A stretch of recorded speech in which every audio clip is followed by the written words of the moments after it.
Welcome to టీజీ5 news. ఈ రోజు మనము ఆర్కేపురంలో ఉన్న శ్రీ ప్రసన్నాంజనేయ స్వామి వారి టెంపుల్లో ఉన్నాము. ఇక్కడ కార్తీక మాసం సందర్భంగా శివపార్వతుల కళ్యాణం అయితే మహోత్సవం జరుగుతుంది. ఈ మహోత్సవం దేనికోసం చేస్తారు, దీని ప్రత్యేకత ఏమిటి, ఇక్కడ ఉన్న వాళ్ళని అడిగి తెలుసుకుందాం. శ్రీ ప్రసన్నాంజనేయ స్వామి దేవస్థానం రామకృష్ణాపురం సర్వనగర్ మండలం రంగారెడ్డి జిల్లా. 1974 సంవత్సరంలో శ్రీ ప్రసన్నాంజనేయ స్వామి దేవాలయం ప్రతిష్ఠ జరిగింది. తదనంతరం 2002లో శ్రీ దుర్గా మల్లేశ్వర స్వామి గణపతి సుబ్రహ్మణ్యేశ్వర స్వామి దేవాలయ ప్రతిష్ఠ జరిగింది. 2002 నుంచి ఇప్పటి వరకు 2025 వరకు ఈ దేవాలయంలో అనేక విశేష పూజా కార్యక్రమాలు చేస్తున్నాం. అందులో భాగంగా కార్తీక మాసం 4 రోజులు, సంకటహర చతుర్థి, మాస శివరాత్రి, ఆకాశ దీపము, మహాన్యాసపూర్వక ఏకాదశ రుద్రాభిషేకం లాంటి విశేష పూజా కార్యక్రమాలు ఈ 4 రోజుల నుంచి జరుపుతున్నాము. ఈరోజు ముఖ్యంగా విశేషం ఏంటంటే మాస శివరాత్రి. మాస శివరాత్రి పరమశివునికి చాలా ప్రీతికరమైన రోజు కాబట్టి మాస శివరాత్రి రోజు ఈరోజు ఉదయం 6 గంటలకు మహాన్యాసపూర్వక ఏకాదశ రుద్రాభిషేకం జరిపి తదనంతరం దర్శనం, అర్చన, అష్టోత్తర పూజా కార్యక్రమాలు జరిపించాం. సాయంకాలం ప్రదోషకాలం యందు దుర్గామల్లేశ్వర స్వామి వారికి ప్రదోషకాల పూజ జరిపించి ఆకాశదీప పూజా కార్యక్రమాలు జరిగించాం. ఇప్పుడు శ్రీ దుర్గామల్లేశ్వర స్వామి కళ్యాణ మహోత్సవం జరుగుతుంది. తదనంతరం రాత్రి 9 గంటలకు కార్తీక వనభోజన కార్యక్రమాలు జరుగుతాయి. అంతేకాకుండా ఈ దేవాలయంలో ప్రతి మాసము సంకటహర చతుర్థి, మాస శివరాత్రి, పౌర్ణమి, సామూహిక సత్యనారాయణ వ్రతాలు ఇలాంటి అనేక విశేష పూజా కార్యక్రమాలు జరుపుతాము. ఈ కాలనీవాసులే కాకుండా చుట్టుపక్కల కూడా చాలామంది భక్తులు వచ్చి ఆ స్వామివారిని దర్శించుకొని ఆ స్వామివారి కృపకు పాత్రలు అవుతున్నారు. కాబట్టి ఇది చాలా ప్రాచీనమైన దేవాలయం. ఈ దేవాలయంలో అనేక మహత్ కార్యక్రమాలు జరుగుతూ ఉంటాయి. కాబట్టి భక్తులందరూ కూడా విచ్చేసి ఈ కార్యక్రమాలను తిలకించవలసిందిగా కోరుచున్నాం. కళ్యాణం జరపడం వల్ల ఎలాంటి శుభ ఫలితాలు వస్తాయి? కార్తీక మాసం అనేది విశేషమైన మాసం. పరమశివునికి, కార్తీక దామోదరునికి, విష్ణుమూర్తికి ప్రీతికరమైన మాసం. ఈ మాసంలో ఈ శివపార్వతుల కళ్యాణం 4 రోజులు ఆకాశ దీపాలు కానీ, దీపారాధనలు కానీ, ఉసిరి చెట్టు కింద దీపాలు వెలిగించడం కానీ, ఉసిరి దీపాలు వెలిగించడం లాంటి విశేష పుణ్య కార్యక్రమాలు స్త్రీలందరూ గొప్ప సంఖ్యలో ఉదయమే వచ్చి దీపాలు వెలిగించుకుంటారు. ఆ విధంగా పరమశివుని కొలుస్తుంటారు. ఈ కార్తీక మాసంలో ఈ మాస శివరాత్రి రోజు కళ్యాణం జరిపించి ఆ స్వామివారి కార్తీక మాసం ముగింపు కార్యక్రమాలు జరుగుతాయి. కాబట్టి ఈ కళ్యాణం తిలకించిన చూచిన స్వామివారి అనుగ్రహం కలిగి అందరూ కూడా పరమశివునికి కృపాకు పాత్రలు అవుతారని ఈ మాస శివరాత్రి రోజు ఈ కళ్యాణం ఏర్పాటు చేయడం జరిగింది. అంతేకాకుండా చాలా ప్రసిద్ధమైన పుణ్యక్షేత్రాల్లో కూడా ఈ మాస శివరాత్రి రోజు కళ్యాణం జరుగుతుంది. శ్రీశైలం కానీ, కాళహస్తి కానీ ఇలాంటి విశేషమైన పుణ్యక్షేత్రాల్లో జరిగే కార్యక్రమాలు మన దేవాలయంలో జరగడం చాలా విశేషము. కాబట్టి భక్తులందరూ కూడా విచ్చేసి కళ్యాణం తిలకిస్తున్నారు. ప్రసన్నాంజనేయ స్వామి ఈవో గారితో ఉన్నాం. వారి గురించి, ఈ గుడి యొక్క విశిష్టత గురించి తెలుసుకుందాము. ఈ కళ్యాణం జరిపించడానికి విశిష్టత ఏంటంటే, కార్తీక మాసంలో మాస శివరాత్రి అనేది చాలా మంచి పర్వదినం కాబట్టి చాలా పుణ్యక్షేత్రాల్లో, శ్రీశైలం అలాంటి పుణ్యక్షేత్రాల్లో కూడా మాస శివరాత్రి రోజు శివపార్వతుల కళ్యాణం చాలా అంగరంగ వైభవంగా చేస్తారు. అదే పద్ధతిలో మన గుడిలో కూడా సాయంత్రం కాలంలో, ప్రదోష కాలంలో శివపార్వతుల కళ్యాణం మన టెంపుల్లో కూడా చాలా సంవత్సరాల నుంచి జరపబడుతున్నదండి. భక్తులకి ఎలాంటి ఇబ్బందులు లేకుండా అందరికీ చాలా కన్నులు విందుగా ఉండేటట్టు ఏర్పాట్లు చేయడం జరిగింది. ఎవరికి ఎలాంటి ప్రాబ్లమ్స్ లేకుండా కళ్యాణాన్ని అందరూ తిలకించి స్వామివారి కృపకి పాత్రలు కావాలని కోరుకుంటారు. ఈ కళ్యాణము చాలా ఆలయాల్లో శివరాత్రి రోజు నిర్వహిస్తారు. మరి ఈ కార్తీక మాసంలో నిర్వహించడం పట్ల విశిష్టత ఏమిటి? మాస శివరాత్రి సందర్భంగా నిర్వహించడం జరుగుతుందండి. ఇది కార్తీక మాసంలో మాస శివరాత్రి అనేది చాలా గొప్ప పర్వదినం కాబట్టి ఆ సందర్భాన్ని పురస్కరించుకొని మేము చేయడం జరుగుతుంది. ఇంకా ఎలాంటి పూజలు నిర్వహిస్తారో? ప్రతి మాసం నందు సంకటహర చతుర్థి చేయడం జరుగుతుందండి. అలాగే బహుళాష్టమి రోజు చండీ హోమము, ప్రతి నెల బహుళాష్టమి రోజు చండీ హోమము, అలాగే ప్రతి పౌర్ణమి రోజు సత్యనారాయణ స్వామి వ్రతాలు సామూహికంగా నిర్వహించడం జరుగుతుందండి. రోజు అభిషేకాలు, అన్ని అర్చనలు అన్నీ జరుగుతుంటాయండి. మా స్వామివారు హనుమాన్ కాబట్టి హనుమాన్ ఇక్కడ ఆకు పూజలకి ఫేమస్. ఇక్కడ కోరుకున్న కోరికలన్నీ అందరికీ ఇప్పటి వరకు జరిగాయని చాలామంది నమ్మకంగా ఉంటారు. అందరు కూడా అలా ఆశీస్సులు తీసుకోవాలని, ఎక్కడెక్కడి నుంచో టెంపుల్కి వచ్చి ఆ స్వామివారిని దర్శించుకోవాలని కోరుకుంటున్నాను. ఈ కళ్యాణాన్ని ఎన్ని సంవత్సరాల నుండి నిర్వహిస్తున్నారు? సుమారుగా ఒక 10 సంవత్సరాల నుంచి మాస శివరాత్రి రోజున కళ్యాణం జరుగుతున్నదండి. నేను ఇక్కడికి వచ్చి 3వ సంవత్సరం ఇది. నా పీరియడ్లో కూడా చేస్తున్నాము. ఎవరికి ఎలాంటి ఇబ్బంది లేకుండా చాలా బాగా చేస్తున్నామండి. ఈ కళ్యాణాన్ని నిర్వహించడానికి విరాళాలు ఏం తీసుకుంటారు? డొనేషన్స్, అన్నదానం ఉందండి. కళ్యాణం అనంతరం అన్నదానం కోసం విరాళాలు ఇస్తున్నారు. వాళ్ళు రసీదు తీసుకొని మాకు ఇచ్చేస్తారు. సో గవర్నమెంట్ నుండి మీకు ఫండ్స్ అందుతున్నాయా? ఇది ఆల్రెడీ దేవాదాయ శాఖలో ఉన్న టెంపులే కాబట్టి మాకు టికెట్స్ ద్వారా ఇన్కమ్ ఉంటుందండి. ఆ ఇన్కమ్నే మేము యూజ్ చేస్తుంటాం. బడ్జెట్ ప్రపోజల్ తోటి పర్మిషన్స్ తీసుకొని రూల్స్ ప్రకారం యూజ్ చేస్తుంటాం. ఈ కార్తీక మాసంలో ఇంకా స్పెషల్స్ ఏమేమి పూజలు జరుగుతాయి ఈ టెంపుల్లో? ప్రతి సోమవారం అంటే కార్తీక సోమవారాల నందు మార్నింగ్ టైంలో అండి ఏకాదశ అంటే 11 సార్లు చదివేది ఉంటుందండి. ఏకాదశ రుద్రాభిషేకం చేస్తారు. నార్మల్ టైంలో ఒక రుద్రాభిషేకమే జరుగుతుంది, కానీ ఈ టైంలో ఓన్లీ కార్తీక మాసంలో ఉన్న ఈ సోమవారాలకు మాత్రమే ఏకాదశ రుద్రాభిషేకం చేయడం జరుగుతుంది. అలాగే 4 సోమవారాలతో పాటు ఏకాదశి తిథిలో మళ్ళీ ఏకవార అభిషేకం సాయంత్రకాలం నందు చేయడం జరుగుతుంది. అలాగే బిల్వార్చనలు ఈ మాసం మొత్తం సోమవారాలన్నింటిలోనూ బిల్వార్చన చేయడం జరుగుతుందండి. అలాగే ఈవినింగ్ టైంలో దీపోత్సవం చేయడం జరిగిందండి. ఆలయ ప్రాంగణంలో చుట్టుపక్కల ప్రాంగణంలో భక్తులందరితో సహకారాలతోటి దీపోత్సవం చేయడం జరిగిందండి. ఇక్కడ ఈ ఆలయంలో అమ్మవారు కూడా కొలువై ఉన్నారు కదా, శ్రావణ మాసంలో ఎలాంటి పూజలు నిర్వహిస్తారు? శ్రావణ మాసంలో అమ్మవారికి ఇక్కడ దసరా బాగా చేస్తారని చెప్పాలంటే. దేవీ నవరాత్రులు బాగా జరుగుతాయి అంగరంగ వైభవంగా. రోజుకొక అలంకరణలతో 10 అవతారాలు, ఒకరోజు గౌరీ, ఒకరోజు చండి, కాళికామాత, ఇలా అన్నపూర్ణాదేవి అన్ని అవతారాలు బాగా జరుగుతాయండి. శ్రావణ మాసంలో ఓన్లీ పుష్పార్చన, సువర్ణ పుష్పార్చన ఎవ్రీ ఫ్రైడే మనకి సువర్ణ పుష్పార్చన ఉంటుంది. శ్రావణ మాసంలో ఇంకా ఎక్కువ మంది వస్తూ ఉంటారండి. అమ్మవార్లకి ఆషాఢ మాసం ఇష్టమైన మాసం. ఈ టైంలో మీరు ఎలాంటి పూజలు జరిపిస్తారు? ఆషాఢ మాసంలో అండి ఇక్కడ గాజుల పూజ ఫేమస్ అండి. మన దేవాలయంలో గాజుల పూజ మాత్రం చాలా ఫేమస్. 300 రూపీస్ టికెట్స్ తీసుకొని మొత్తం గాజులతోటి అమ్మవారిని అలంకరించడం జరుగుతుంది. ఆ గాజులు అందరికీ ప్రసాదంగా తిరిగి ఇవ్వడం జరుగుతుంది. 1,00,000 గాజులతో చేస్తామండి. అలాగే ఒకరోజు శాకాంబరిగా, అదే ఆషాఢ మాసంలో శాకాంబరిగా అమ్మవారిని ఒక 5 రోజులు కంటిన్యూస్గా, ఒకరోజు ఫ్రూట్స్తో, ఒకరోజు వెజిటేబుల్స్తో అలా చేస్తామండి.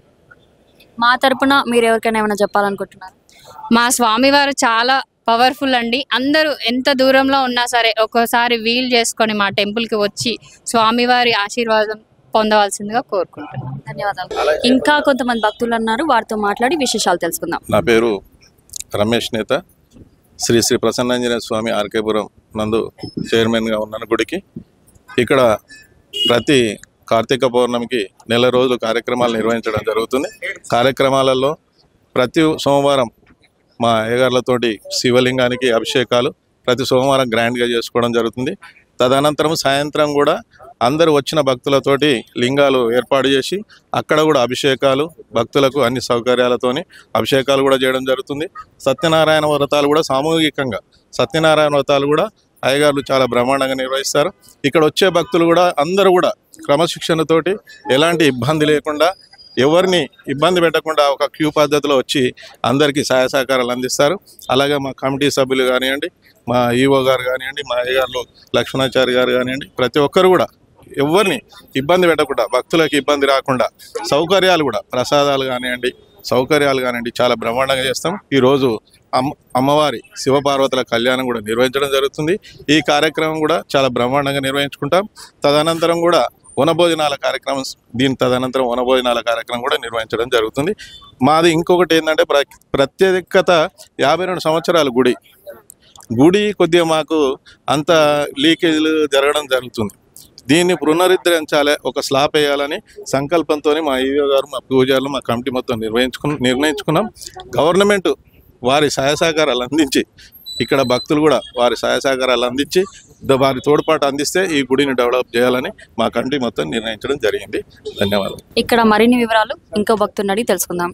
నా పేరు సాయి కుమార్ అండి. నేను ఈ కాలనీ వెల్ఫేర్ అసోసియేషన్ ప్రెసిడెంట్ని, ఈ హనుమాన్ టెంపుల్ డైరెక్టర్ని కూడా. ఇది మనకు 1974 నుంచి చాలా దినదిన అభివృద్ధి చెంది ఇంత పెద్దగా అయింది. ఈ రోజు మనం కళ్యాణం చేసుకోవడానికి కారణం ఏంటంటే కార్తీక మాసంలో భక్తి శ్రద్ధలతో చేసుకొని ఈ రోజు కళ్యాణం చేయడం వల్ల అందరికీ మంచి జరగాలని కోరుకుంటూ తీసుకుంటారు. మీ కాలనీలో ఇలాంటి పెద్ద మహోత్సవం జరగడం పట్ల మీ ఎలా ఫీల్ అవుతున్నారు? మా కాలనీలో ఇలాంటి టెంపుల్ ఉండి ఇంత ఘనంగా చేసుకోవడం మాకు చాలా ఆనందంగా ఉంది. నాకే కాదు, మా కాలనీ వాసులకి, మా కమిటీ సభ్యులందరికీ చాలా ఆనందంగా ఉంది. ఈ ఏర్పాట్లలో ప్రభుత్వం ఏమన్నా బాధ్యత తీసుకుంటుందా? ఏం లేదండి, ఈ ఏర్పాట్లన్నీ టెంపుల్ తరపు నుంచే చేస్తాం, ప్రభుత్వం నుంచి మేము ఏం తీసుకోము. ఎండోమెంట్ టెంపులే ఇది యాక్చువల్గా. టెంపుల్ నుంచి తీసేసుకొని దీని డెవలప్మెంట్ చేస్తుంటాం. దీని కళ్యాణం ఇతర కార్యక్రమాలు గట్రా టెంపుల్ నుంచి తీసుకొని చేస్తుంటామండి. నమస్తే. హలో, మీరు ఈ గుడిలో ఎన్ని సంవత్సరాల నుండి పనిచేస్తున్నారు? నేను ఈ గుడిలో ఆల్మోస్ట్ 12 సంవత్సరాల నుంచి ఇక్కడే ఉంటున్నానండి. ఈ గుడికి ఉన్న ప్రత్యేకత ఏమిటండి? ఇప్పుడు గుడికి ఉన్న ప్రత్యేకత అంటే ముందుగా చెప్పుకోవాల్సింది ఆంజనేయ స్వామి. ఒకప్పుడు 10-50 ఏళ్ళ క్రితం మామూలుగా చిన్న గుడిగా ఉంటుంది. ఇంతింత బట్టింత విధంగా ఈ యొక్క గుడి ప్రాముఖ్యత చాలా సంతరించుకుంది. అదేవిధంగా భక్తుల మనోభావాలు చాలా గెలుచుకున్నారు స్వామివారు. ఎందుకంటే చాలా చిన్నగా ఉండేది విగ్రహం. చిన్న గుడి కూడా లేకుండా జస్ట్ మామూలుగా ఉండేది. మేము విన్నది కాదు, జస్ట్ విన్నదే. సో రోజు పెరగడం వల్ల గుడిలో అభివృద్ధి కార్యక్రమాలు చేయడం వల్ల పూజా కార్యక్రమాలు చాలా పెరిగాయి. తర్వాత ఎండోమెంట్ అయిన తర్వాత ఇంకా డెవలప్మెంట్ అయింది. కొంతమంది చైర్మన్లు కూడా వచ్చిన వాళ్ళు కూడా చాలా దాన్ని డెవలప్మెంట్ చేశారు. దాంతోపాటు భక్తులకి నమ్మకం పెరిగింది, దేవుడి విశ్వాసం పెరిగింది, వాళ్ళకి అనుకున్న పనులు అవుతున్నాయి. కొంగు బంగారం లాగా ఈ యొక్క స్వామివారి అనుగ్రహం ఉండడం వల్ల అందరూ చాలా అధికంగా పాల్గొంటున్నారు. సంవత్సరంలో 2-3 సార్లు స్వామివారికి కళ్యాణోత్సవం అవుతుంది ఇక్కడ. రోజు ప్రతి అమావాస్య ముందు దాన్ని ఏమంటారు బహుళాష్టమి రోజు కూడా ప్రతి చండీ యాగం చేస్తుంటారు. ప్రతి పౌర్ణమి కూడా సత్యనారాయణ చేయడం జరుగుతుంది. తర్వాత చతుర్థి దీని యొక్క వినాయకుడి యొక్క దానికి పూజ జరుగుతుంది, చాలా బాగా జరుగుతుంటాయి. అదొకటే కాకుండా నవగ్రహాల పూజలు అన్ని రకరకాల యజ్ఞయాగాలు ప్రతిరోజు జరుగుతూనే ఉంటాయి ఇక్కడ. సో భక్తులు చాలా అధికంగా పాల్గొని స్వామి వారి కృపకు పాత్రలు అవుతున్నారు. ఈ కళ్యాణ మహోత్సవాన్ని ఎన్ని సంవత్సరాల నుండి నిర్వహిస్తున్నారు?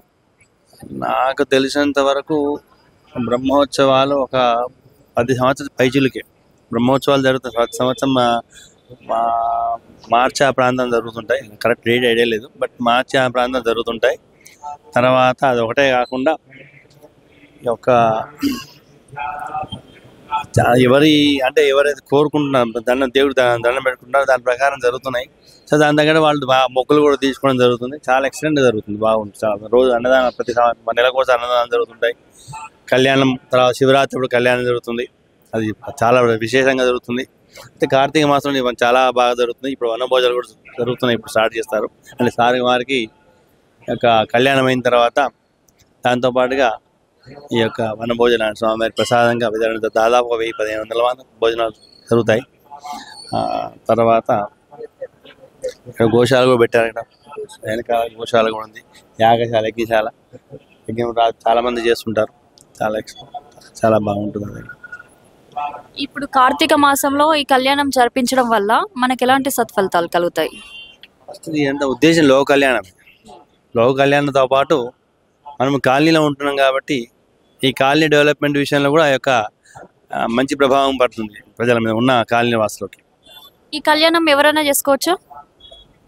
అది శక్తి అనుసారం ఖర్చుతో కూడుకుంది కాబట్టి 10 మంది కలిస్తే అది ఖర్చు ఈజీగా ఉంటుంది. ఆ ఒకళ్ళు చేయాలని కొంచెం కష్టమే. అంటే ఇట్లా కాలనీలో కాకుండా ఇంట్లో కూడా చేసుకునే వాళ్ళు చేసుకోవచ్చా? ఇంట్లో చేసుకుంటే కుదరాలి కదా అందరికీ. సో కుదరని పక్కన దేవాలయం సన్నిధానం చేసుకుంటే అంతే ఒక పవిత్రత ఉంటుంది కాబట్టి దాని యొక్క పవర్ అనేది ఇంట్లో చూసిన, ఇంట్లో వ్రతం చేసుకున్న దానికి, బయట చేసుకున్న దానికి, నదీ తీరంలో చేసిన దానికి, సముద్ర తీరంలో చేసిన దానికి వేరియేషన్ చాలా ఉంటుంది. అంటే ఒక్కొక్క ఏరియాలో ఒక్కొక్క ప్రభావం చూపిస్తుంది. అట్లాగే దేవాలయం ప్రాంగణంలో ఎట్లా అంటే ఇంట్లో చేసుకుంటే ఒక 10% ఫలితం వచ్చింది అనుకోండి, దేవాలయం వస్తే 100% ఫలితం వస్తుంది, ఇన్స్టెంట్గా అవుతుంది. చెప్పండి, మీరు ఎన్ని సంవత్సరాల నుండి ఈ టెంపుల్కి వస్తున్నారు? 2001లో మామూలుగా ఆంజనేయ స్వామి టెంపుల్, అప్పుడు ఏం లేకుండే. 2004లో ఓపెన్ అయింది దుర్గాబావారి శివాలయం, ఇవన్నీ. ఫస్ట్ ఆంజనేయ స్వామి టెంపులే ఉండే. ఎంత పవర్ అంటే అసలు ఈ గుడికి మేము 10 years ఇక్కడ ఉన్నాము. మళ్ళీ బెంగళూరు షిఫ్ట్ అయినా ఈ గుడికే వస్తుంటా. అమ్మవారు కానీ ఏది కోరుకుంటుంది, ఆంజనేయ స్వామి కానీ ఈ శివుడు కానీ, అసలు ఇక్కడ జరిగినట్టు నాకు తెలిసి ఈ ఏరియాలో అయితే ఎక్కడ జరుగు. 24 సంవత్సరాల నుంచి వస్తున్నా. చాలా పవర్ టెంపుల్. ఏది కోరుకుంటే అంటే మన ధర్మపరంగా న్యాయపరంగా ఏ కోరికలు కోరుకుంటే మాత్రం కంపల్సరీ అమ్మ తీరుస్తుంది. ఎక్కడెక్కడి నుంచో వస్తారు. 24 years నుంచి ఇది మా ఒక పుట్టిల్లు అనుకుంటా, అంతే. ఇక ఈ గుడి మీరు ఈ కాలనీ వాసరాలు అంటున్నారు కదా, ఇది రోజుకి డెవలప్మెంట్ అవుతుంది కదా, దీనివల్ల ఇబ్బందులు ఏమైనా కలుగుతున్నాయా? ఇబ్బందులు ఏం లేవు, మంచిగా అడ్జస్ట్ అవుతారు జనాలు. అంటే అవుటర్ కొంచెం ప్లేస్ ఉంది కాబట్టి ఇక్కడ ఇప్పటివరకైతే ఓకే. జనాలు బాగానే వస్తుంటారు. బాగా డెవలప్ అయింది ఇప్పుడు. 20 years కరెక్ట్గా 24లో స్టడీ అయింది. మాకైతే మేము అడ్జస్ట్ అవుతున్నాం బాగుంటుంది కాడ. ప్లేస్ అయితే పర్వాలేదు, కొంచెం చిన్నగా అనిపిస్తుంది. ఎక్కువ పర్వదినాల్లో కొంచెం చిన్నగా అనిపిస్తుంది, కానీ ఇదంతా ప్లేస్ ఉంది కానీ జనాలు అడ్జస్ట్ అవుతారు. ఇప్పుడు ఈ కళ్యాణాన్ని ఇంత పెద్దన మీ కాలనీలో వాసులందరి మధ్యలో జరుపుకుంటున్నారు కదా, దీని గురించి మీ అభిప్రాయం? ఇక్కడ కళ్యాణం జరగటం అనేది బాగా వస్తారు జనాలు. మొత్తం ఈ కాలనీ వాసులంతా శివాలయం ఇక్కడే ఉంది. ఇప్పుడు బయట ఫస్ట్ పెట్టిండ్రు, మామూలుగా ఇక్కడ జరిపేది. జనం ఎక్కువ అవుతారు రోజు రోజుకి. నా కండ్ల ముందే మా చిన్న పిల్లలు ఎదిగినట్టు అట్లా అనిపిస్తుంది అన్నట్టుగా.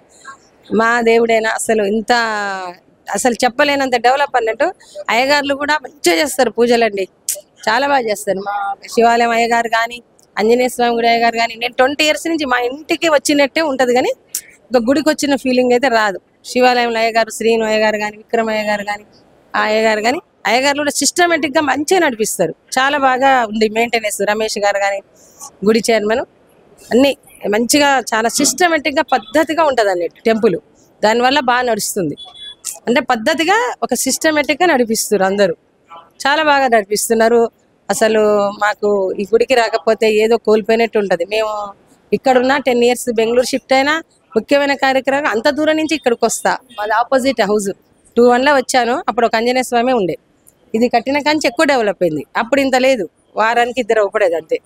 ఈ శివాలయము ఇది కట్టినాక 20 years నుంచి వస్తున్నా. రోజు రోజుకి బాగా డెవలప్ అయింది. ముఖ్యంగా ఏంటంటే మెయింటెనెన్స్ బాగుంటుంది. ఇలాంటప్పుడు ఊరేగించుడు కానీ, అమ్మవారిని ఊరేగించుడు కానీ, అమ్మవారి పూజలు కానీ, ఏదైనా భక్తులు కూడా బాగా సహకరిస్తారు. కాలనీ వాళ్ళు అయ్యగారుల మెయింటెనెన్స్ పద్ధతి సిస్టమేటిక్. రమేష్ గారు చైర్మన్ గారు కూడా బాగా డెవలప్ అవుతుంది. సో నాతో పాటు మీరు కూడా ఈ కళ్యాణ మహోత్సవాన్ని కన్నులారా వీక్షించారని ఆశిస్తూ కెమెరామ్యాన్ సుధీర్తో శైలశ్రీ.